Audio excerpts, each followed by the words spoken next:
Kashmir files के आ जाने से इंटरनली डिस्प्लेस्ड लोगों की जो हालात है, जो उनके दुख हैं, दर्द हैं, वो नेशनल कॉन्शियंस के साथ कनेक्ट हो गए हैं, जो कि एक अच्छी बात है। काफ़ी पहले हो जाना चाहिए था। बट इस तरह का इंटरनल डिस्प्लेसमेंट जो है नॉर्थ ईस्ट में पिछले 60-70 सालों से चल रहा है।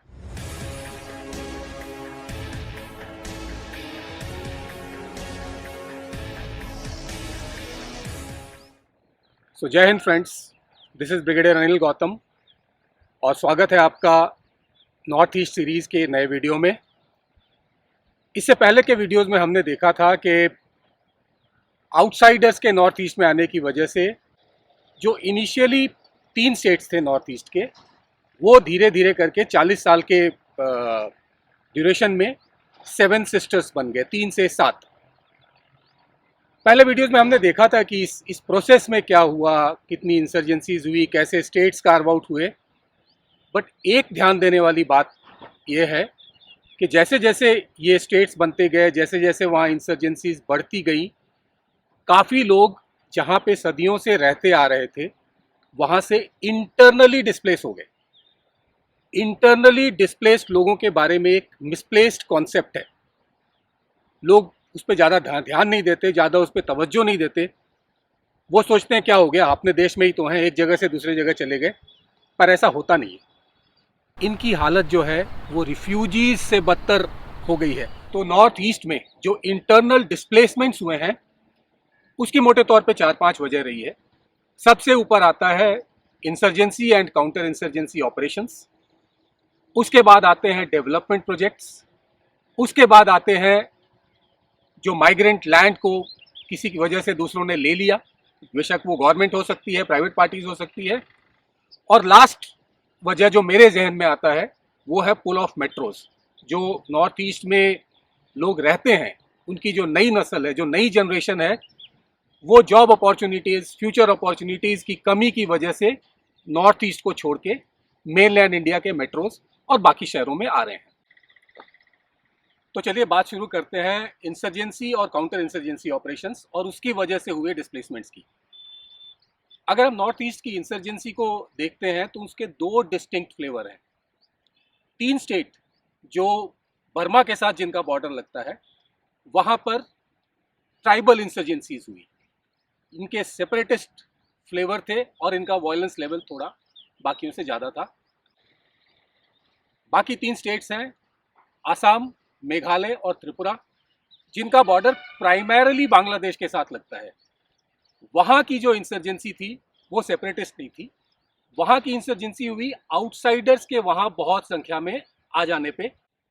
इनके इंटेंसिटी लेवल्स में भी बहुत फ़र्क है। जो ट्राइबल इंसर्जेंसीज हैं वहाँ वायलेंस ज़्यादा है लेकिन डिस्प्लेसमेंट उतना ज़्यादा नहीं है, और जो बाकी पॉपुलेशन रिलेटेड इंसर्जेंसीज हैं वहाँ के का वायलेंस लेवल काफ़ी कम रहा लेकिन लोगों का डिस्प्लेसमेंट एक बहुत बड़ी संख्या में हुआ।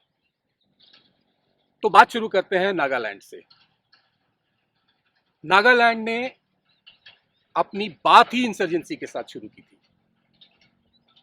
1947 से पहले नागालैंड इनर लाइन के बाहर पड़ता था। इनर लाइन जो ब्रिटिश ने बनाया था वहाँ ब्रिटिश भी कभी नहीं गए। इसका मतलब है मेनलैंड इंडिया के साथ उनका कभी कोई कॉन्टैक्ट रहा नहीं। वो अपनी दुनिया में मस्त थे और जैसे ही आज़ादी हुई वो मेनलैंड इंडिया का पार्ट हो गए। उनको ऐसा लगा कि उनकी आज़ादी चली गई है तो उन्होंने अपनी बात इंसर्जेंसी से शुरू की। 1947 14 अगस्त को उन्होंने इंडिपेंडेंस डिक्लेयर भी कर दिया था। उसके बाद खैर इंडिपेंडेंस तो क्या मिलना है, सिक्योरिटी फोर्सेस के साथ, गवर्नमेंट के साथ उनकी लड़ाई चलती रही। और 1963 में ये पहला स्टेट था जो आसाम से निकाल के इसको एक अलग राज्य बनाया गया। ये जो है उस सिचुएशन को कंट्रोल करने के लिए थी। इनकी डिमांड अभी ख़त्म हुई नहीं है। यहाँ एक इंटरेस्टिंग बात और है, ये सारी जो हम जैसे जैसे स्टेट्स को डील करेंगे हम देखेंगे कि हर एक का एक अपना फ्लेवर है, हर एक का की अपनी एक टिपिकलिटी है। नागालैंड की का इंटरेस्टिंग के बारे में एक इंटरेस्टिंग बात यह है, आम तौर पे ये धारणा है कि जहाँ भी इंसर्जेंसी चल रही है वहाँ के लोग ऑफिशियल गवर्नमेंट मशीनरी के साथ पार्टिसिपेट नहीं करते हैं, इलेक्शन में पार्टिसिपेट नहीं करते हैं। नागालैंड में ये उल्टा है। नागालैंड का जो वोटिंग परसेंटेज है वो पूरे हिंदुस्तान से कहीं ज़्यादा है। 80%, कभी कभी 90% तक वोटिंग वहाँ होती है। तो ये तो रही नागालैंड की बात, जहाँ पे अभी इंसर्जेंसी काफ़ी कंट्रोल में है, बट चल रही है। इस इंसर्जेंसी में जो क्लैशेस हुए वो बेसिकली नागाज और कुकीज़ के बीच में हुए, और इन लोगों को जहाँ जहाँ ये माइनॉरिटी में थे उनको थोड़े टाइम के लिए डिस्प्लेस होना पड़ा। अगला स्टेट है मणिपुर। जैसा कि आपको पता है, मणिपुर 1947 से पहले एक अलग देश था। इन्होंने 1947 में अपने आप को कॉन्स्टिट्यूशनल मोनार्की डिक्लेयर कर दिया, अपना कॉन्स्टिट्यूशन भी लिख लिया, और 1949 में इन्होंने अपने इलेक्शंस भी कर लिए। उसके बाद द किंग ऑफ मणिपुर ही signed the instrument of accession with India. ये वहाँ के लोगों को पसंद नहीं आया, और इसकी वजह से एक सेपरेटिस्ट इंसर्जेंसी वहाँ पे शुरू हुई, जिसको हेड कर रहे थे, जिसको लीड कर रहे थे एक ट्राइब जिनको मेइतीज कहा जाता है। नाउ ये जो इंसर्जेंसी है ये अलग तरह की इंसर्जेंसी है, ये एथिकल इंसर्जेंसी है। इन्होंने ड्रग का ट्रेड नहीं होने दिया, इन्होंने गुंडागर्दी नहीं होने दिया, इन्होंने कोई चोरी डकैती नहीं होने दिया, इन्होंने उनको गोली मार दी। इनका मानना था कि सोसाइटी को कुछ इस तरह से क्लीन अप कर लिया जाए कि वहाँ रिवॉल्यूशन पॉसिबल हो जाए, इवॉल्व थिंकिंग। मणिपुर में एक और इंसर्जेंसी पैरेलली चली थी जो इससे ज़्यादा वायलेंट और इंटेंस थी, जो हुई थी नागाज और कुकीज़ के बीच में। अभी जो भी ट्राइब जहाँ पे पहले माइनॉरिटी में था वो टेम्पररली वहाँ से डिस्प्लेस हो गया, बट ध्यान देने वाली बात यह है कि इन्होंने अपनी ज़मीनें छोड़ी नहीं, और कुछ दिनों के बाद जैसे ही हालात नॉर्मल होते गए ये अपनी ज़मीनों पर वापस आते गए। ये ट्राइबल्स का एक कैरेक्टरिस्टिक है, वो जान दे देंगे, अपनी ज़मीनें नहीं छोड़ेंगे, और ये एक हकीकत है। तो अभी मेइतीज वाला जो पार्ट है वो तो कंट्रोल में है, मणिपुर में शांति है, बट नागाज और कुकीज़ अभी एक फ्लैश पॉइंट पे अभी भी हैं। तो अगला स्टेट है मिजोरम, और मिजोरम की एक बहुत ही इंटरेस्टिंग कहानी है। जैसा आप लोगों को पता है कि मिजोरम पहले असम का हिस्सा था। मिजोरम का काफ़ी बड़ा हिस्सा जो है, काफ़ी बड़ा एरिया बैम्बू फॉरेस्ट है। बैम्बू फॉरेस्ट में, और उस तरह के जो बैम्बू फॉरेस्ट हैं उसमें हर एक 50 साल के बाद बैम्बू फ्लावरिंग होती है, जिसको वहाँ की लैंग्वेज में भी मातम बोला जाता है। हिंदी में मातम का मतलब आप सबों को पता है। तो जब ये फ्लावरिंग होती है, फ्लावर देखने में तो बहुत सुंदर लगते हैं, बट बहुत ज़्यादा संख्या में रैट्स, चूहे, ये उससे अट्रैक्ट होते हैं, और उसके बाद ये आसपास के सभी खेत खलिहान जो भी हैं ये सारा नष्ट कर देते हैं। ये हुआ था 1959 में। मिजोरम के लोगों ने असम से, जिसका ये पार्ट थे, में उससे मदद मांगी। गवर्नमेंट से कोई सपोर्ट आया नहीं, तो लाल डेंगा के नेतृत्व में, उसके लीडरशिप में इन्होंने अपने एक फैमिन स्क्वाड्स बनाए, और इन्होंने 2 साल तक लोगों के बीच रहे, उनकी मदद करी, और जब फैमिन वगैरह काबू में आ गया तब तक इनका जो पॉपुलैरिटी थी, इनका कांटेक्ट विद पीपल था, वो काफ़ी बढ़ गया। उसके बाद जब फैमिन कंट्रोल में आ गया तो इन्होंने अपने आप को एक मिलिटेंट स्क्वाड में कन्वर्ट कर लिया। इन्होंने जाके बांग्लादेश में ट्रेनिंग करी। 1966 में इन्होंने अटैक तक किया, कई शहर वगैरह कैप्चर कर लिए, सिक्योरिटी फोर्सेस को लाना पड़ा, और उसके बाद ये इंसर्जेंसी काबू में आई। 1986 में जाके इनको इंडिपेंडेंट स्टेट बनाया गया, बट उसके बीच में काफ़ी वायलेंस और काफ़ी डिस्प्लेसमेंट हो चुके थे। एक और चीज़ जो मिजोरम में हुई थी वो है गांवों को खाली कराना। ना उस वक्त के सिस्टम ने, उस वक्त के गवर्नमेंट सिस्टम ने और सिक्योरिटी फोर्सेस ने सोचा कि अगर इंसर्जेंसी को काबू करना है तो इंसर्जेंट और लोकल पॉपुलेशन जो है इनके कॉन्टैक्ट को तोड़ना पड़ेगा। तो उन्होंने क्या किया, काफ़ी सारे गाँव को उन्होंने खाली करा के सड़क के साथ ला के, जहाँ पे सिक्योरिटी फोर्सेस थे उनके वॉच के अंदर नए गांव बसाए। कुछ केसेस तो ऐसे हैं जहाँ पे कि ताकि लोग वापस ना जा पाएँ वो गांव जला भी दिए गए। लाखों लोग, और लाखों नॉर्थ ईस्ट में बहुत बड़ा नंबर होता है, लाखों लोग इस वजह से डिस्प्लेस हो गए। ज़मीनें कहीं और रह गई, गांव कहीं और बस गए, पुश्तैनी घरों का जो हाल हुआ वो हुआ, गांव जला दिए गए। ये एक जो गुस्सा है, एक ये जो जहर है, ये मिजोरम के लोगों में बस गया।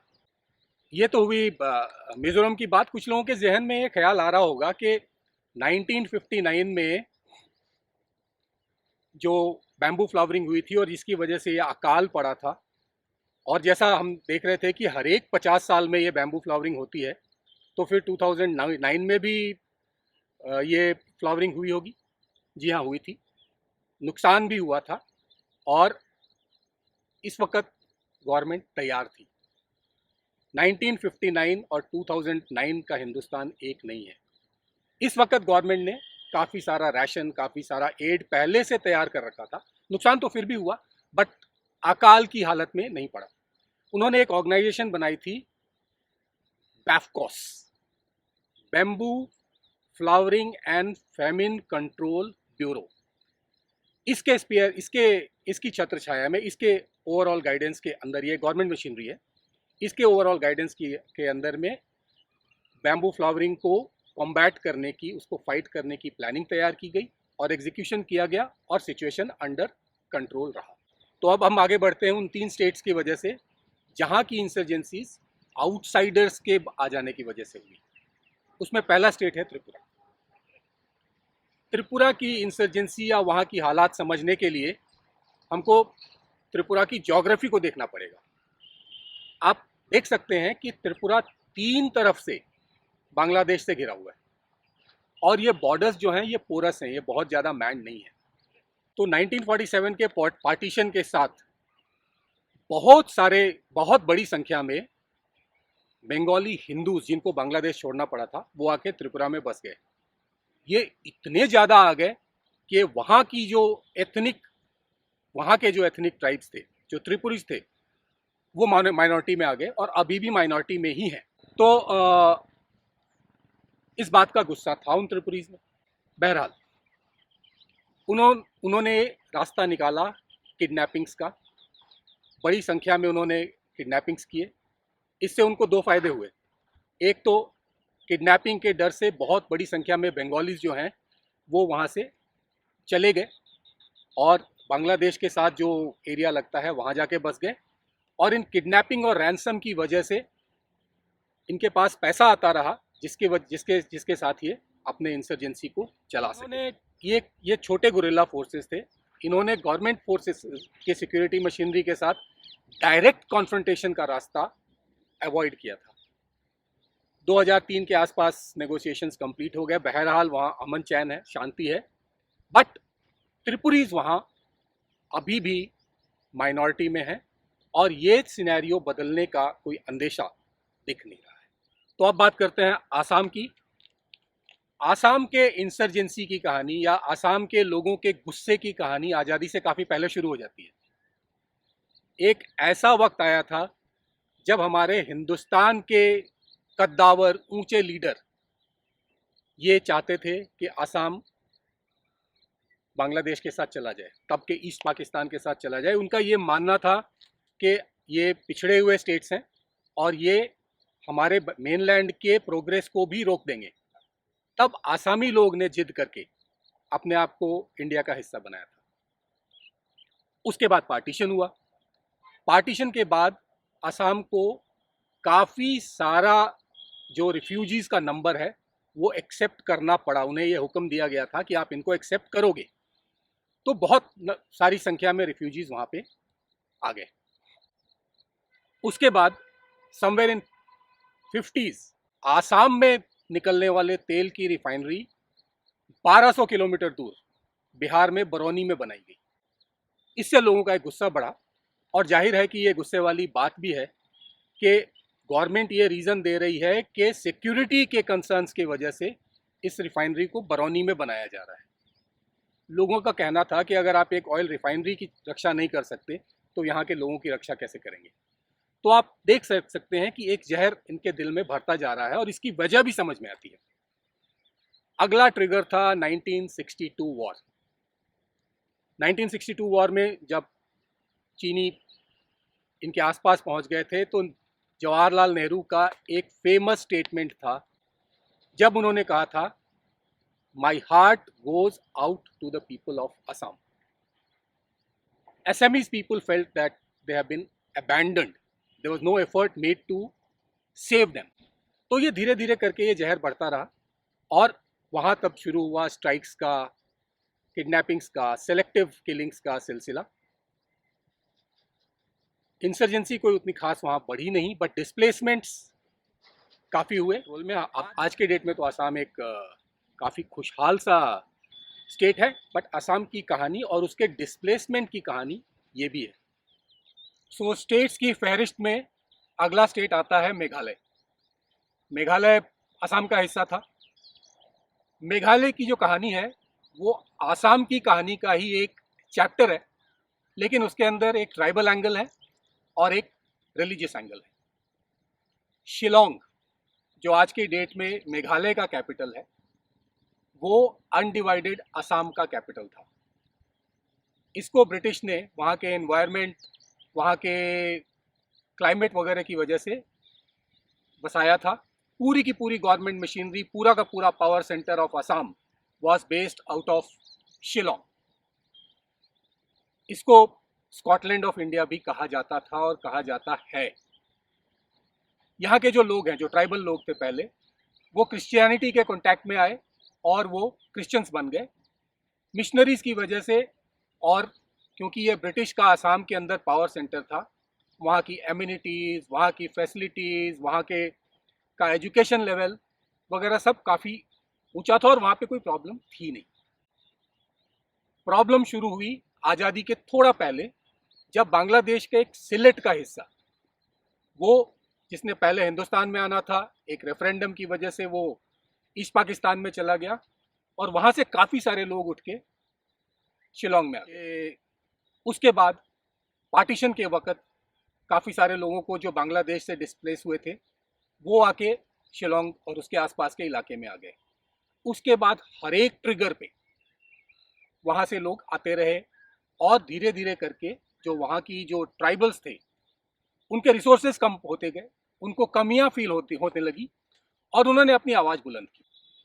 उनका ये मानना था कि जो गवर्नमेंट ऑफ आसाम है वो इन ट्राइब्स के ऊपर ध्यान नहीं दे रही है। इसका ट्रिगर आया जब आसाम गवर्नमेंट ने बोला कि आसाम के हर एक नागरिक को असमीज लैंग्वेज सीखना पड़ेगा और यहाँ का जो पूरा बिजनेस है, पूरा कारोबार है, वो असमीज लैंग्वेज में होगा। इन ट्राइब्स की अपनी अपनी लैंग्वेज है। यहाँ से ट्रिगर शुरू हुआ था जब इन्होंने एक अलग स्टेट की मांग की थी। गारो, खासी, जैंतिया, ये 3 हिल्स का क्लस्टर है जो शिलोंग के आसपास है और यही 3 नामों वाले ट्राइब वहाँ रहते हैं। जो सारा का सारा वायलेंस हुआ था वो वहीं हुआ था, बहुत ज़्यादा नहीं हुआ था, बट काफ़ी लोगों को जो इन ट्राइब्स के अलावा वाले लोग थे उनको वो एरिया छोड़ के जाना पड़ा था। इस वजह से डिस्प्लेसमेंट्स हुई थी। इसके अलावा क्योंकि पूरा कैपिटल शिलोंग से गुवाहाटी शिफ्ट हुआ, तो आपको पता है कि जो कैपिटल है उसके चारों तरफ एक बहुत बड़ा इकोसिस्टम उस पर डिपेंडेंट होता है। तो वो पूरा का पूरा इकोसिस्टम को उठ के वहाँ से गुवाहाटी जाना पड़ा। इसीलिए अगर आप असम का पुराना लिटरेचर पढ़ेंगे तो उसकी जो सारी कहानियाँ हैं वो शिलोंग और उसके आसपास के इलाकों पे ही बेस्ड है। अपराइजिंग्स हुए, स्ट्राइक्स हुए और 1970 में, 1970 में मेघालय को भी एक अलग स्टेट बना दिया गया। बट हम बात कर रहे थे डिस्प्लेसमेंट्स की, तो डिस्प्लेसमेंट्स जो हैं वो प्राइमरली नॉन ट्राइबल्स की हुई, जो उतनी बड़ी संख्या में नहीं थी। बट प्राइमरी जो मेन डिस्प्लेसमेंट था वो हुआ कैपिटल का शिलोंग से गुवाहाटी शिफ्ट होने की वजह से। तो ये तो हुई 6 ऑफ द 7 सिस्टर्स की कहानी। जो 7th सिस्टर है अरुणाचल प्रदेश, अरुणाचल प्रदेश बहुत बड़ा है और खाली है। वहाँ कोई सीरियस इंसर्जेंसी कभी हुई नहीं, वहाँ लोग ही नहीं है और वहाँ अमन चैन का माहौल रहा। अगले वीडियो में हम इंटरनल डिस्प्लेसमेंट के बाकी रीजंस के बारे में डिस्कस करेंगे। तो इस वीडियो में इतना ही। Till then, this is brigadier Anil Gautam, wishing you godspeed and above everything else, Jai Hind.